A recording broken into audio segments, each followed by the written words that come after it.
Büyük ve bereketli bir ay olan Ramazan ayının gölgesine girmiş bulunuyoruz. Ramazan ayı, Efendimiz Aleyhisselatü Vesselam'ın tarifine göre evveli rahmet, ortası mağfiret, sonu cehennemden kurtuluş manasına geliyor. Bu ay rahmet ayı, bu ay mağfiret ayı. Zekatımızı, sadakamızı, infakımızı da bu ayda verirsek daha iyi olur. Çünkü kim bu ayda bir farzı yerine getirirse diğer zamanlarda 70 farzı yerine getirmiş gibi sevap alır. Kim bu ayda bir oruçluya yemek yedirirse o kişinin, o oruç tutanın sevabı kadar bir sevap onun orucu eksilmeden ziyafeti veren kişiye verilir. Tabi böyle deyince Ramazan ayı sadece yeme içme ayı değildir. Ramazan ayı rahmet ayıdır. Ramazan ayı eğitim ayıdır. 4 tane önemli özelliği vardır. Birincisi, Peygamberimiz sallallahu aleyhi ve sellem bu ayda gönderildi. Öyleyse Efendimiz Aleyhisselatü Vesselam'ı örnek almamız lazım. İkincisi, Kur'an-ı Kerim bu ayda gönderildi. Üçüncüsü, Kadir Gecesi bu aydadır ve 1000 aydan daha faziletlisidir.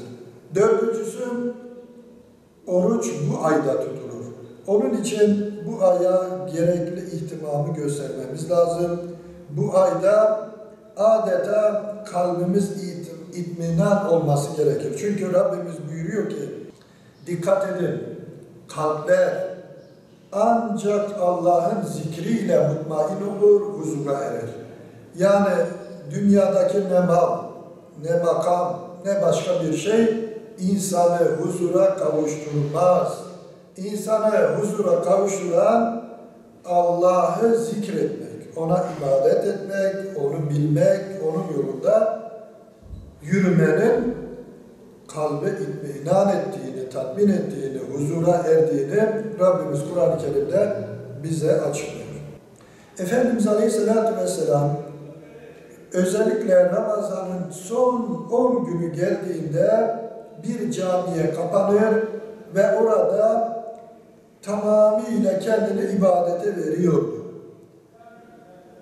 Yemeğini, içmesini yedikten sonra oradaydı, oradan çıkmıyordu. Ve biz bu sünnete itikaf diyoruz.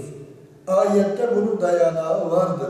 İtikafa girdiğimiz zaman o kalbimiz Allah'ın izniyle, eğer ihlas ile, çünkü Efendimiz Aleyhisselatü Vesselam buyuruyor ki, kim inanarak samimi bir şekilde bu Ramazan ayının günlerini oruçla, gecelerini ibadetle geçirirse Allah Celle Celaluhu onun bütün günahlarını bağışlar. Ona büyük ecirler, mükafatlar verir buyuruyor Efendimiz Aleyhisselatü Vesselam. İşte son 10 gününde de adeta Allah'ın evi olan camilere girip, Ya Rabbi, ben senin misafirinim. Ben senin evine iltica ediyorum. Benim günahlarımı affedin. Beni bağışlayın. Benim kalbimin içinde olan bütün yanlışları, hataları, günahları affedin diye iltica etmenin, kendini ibadete adamanın adı da itikaftır. Bu sımsıkı Allah'ın kapısına sarılmanın adıdır. Bu da önemli bir sünnettir. Efendimiz Aleyhisselatü Vesselam bize bu yolu gösteriyor. Bu yolla aynı zamanda bizim duygularımızı, bizim manevi hayatımızı terbiye altına alıyor. Bu ayda tabii fıtır sadakası üzerimize vacip oluyor. Fıtır sadakası ne zaman vacip olur?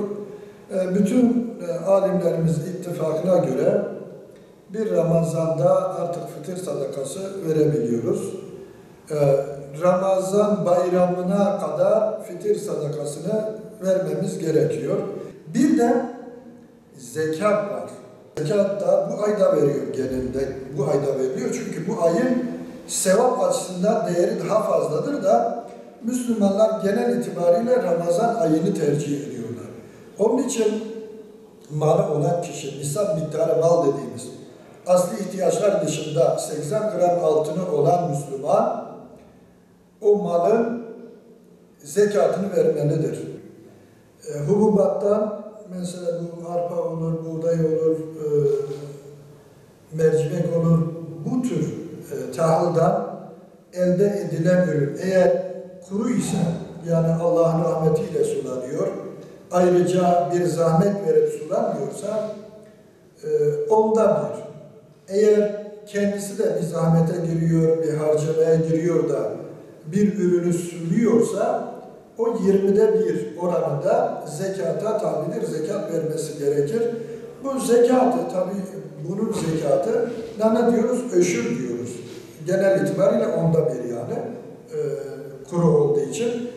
Bu zekat onun borçlarından tahsil edilmez. Yani borcunu çıkaralım ondan sonra. Hayır.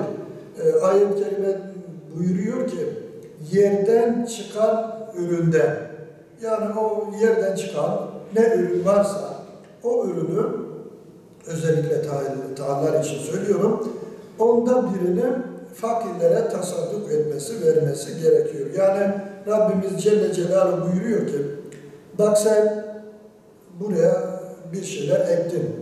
Bu ektiğin ürünün onda 9'u senin, birisi benim fakirlerimindir. Sen kendi payını al ama bir payda fakirlerindir, onlara vermeniz lazım.